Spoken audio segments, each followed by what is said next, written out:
PM Narendra Modi ने आज video conferencing के जरिए देहरादून से दिल्ली के लिए पहली वंदे भारत एक्सप्रेस को हरी झंडी दिखाकर रवाना किया। आपको बता दें कि वंदे भारत के चलने से देहरादून और दिल्ली के बीच का सफर का वक्त थोड़ा कम हो जाएगा। जहां आपको देहरादून जाने में 6 घंटे लग जाया करते थे, वहीं अब आपको 4 घंटे 20 मिनट से 45 मिनट में आप अपने डेस्टिनेशन तक पहुंच जाएंगे। ये ट्रेन बाज़ाब्ता आपको बता दें तौर पर 28 मई से चलना शुरू होगी।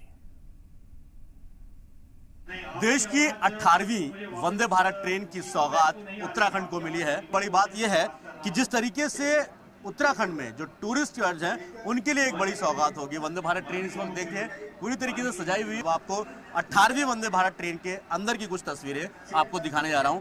यहां आप देखेंगे किस तरीके से अभी तैयारियां मुकम्मल हो चुकी हैं। जिस तरीके से कहा जाता है वंदे भारत ट्रेन को लेकर कि यहां अलग अलग तरीके से अलग अलग राज्यों में जिस तरीके से वंदे भारत को की सौगात जो दी जा रही है उससे आम जनता का रुझान कहें और उसके प्रति ये कह सकते हैं कि जो वंदे भारत का एक चार्म है या एक तरीके से नई सेमी हाई स्पीड ट्रेन है उसको लेके उत्सुकता जो पूरे देशवासियों में है, अलग अलग राज्यों में है। फिलहाल ये 18वीं वंदे भारत ट्रेन है और इस ट्रेन में जितनी खूबियां हैं बुलेट ट्रेन की तर्ज पर आम जनता इसको देखती है, लेकिन सेमी हाई स्पीड ट्रेन है और 130 की स्पीड पर इसको चलाने का लक्ष्य रखा गया है। हालांकि पिछली बार भी आया था 160 की मैक्सिमम स्पीड दी गई है, लेकिन 130 से 110 की स्पीड पर इसको चलाने का लक्ष्य रखा गया है। अब जिस तरीके से उत्तराखंड को ये सौगात मिली है, कहीं ना कहीं जरूर कहा जा सकता है कि आने वाले दिनों में उत्तराखंड की रेल मार्ग की व्यवस्था जो है वो और बेहतर होती नजर आएगी।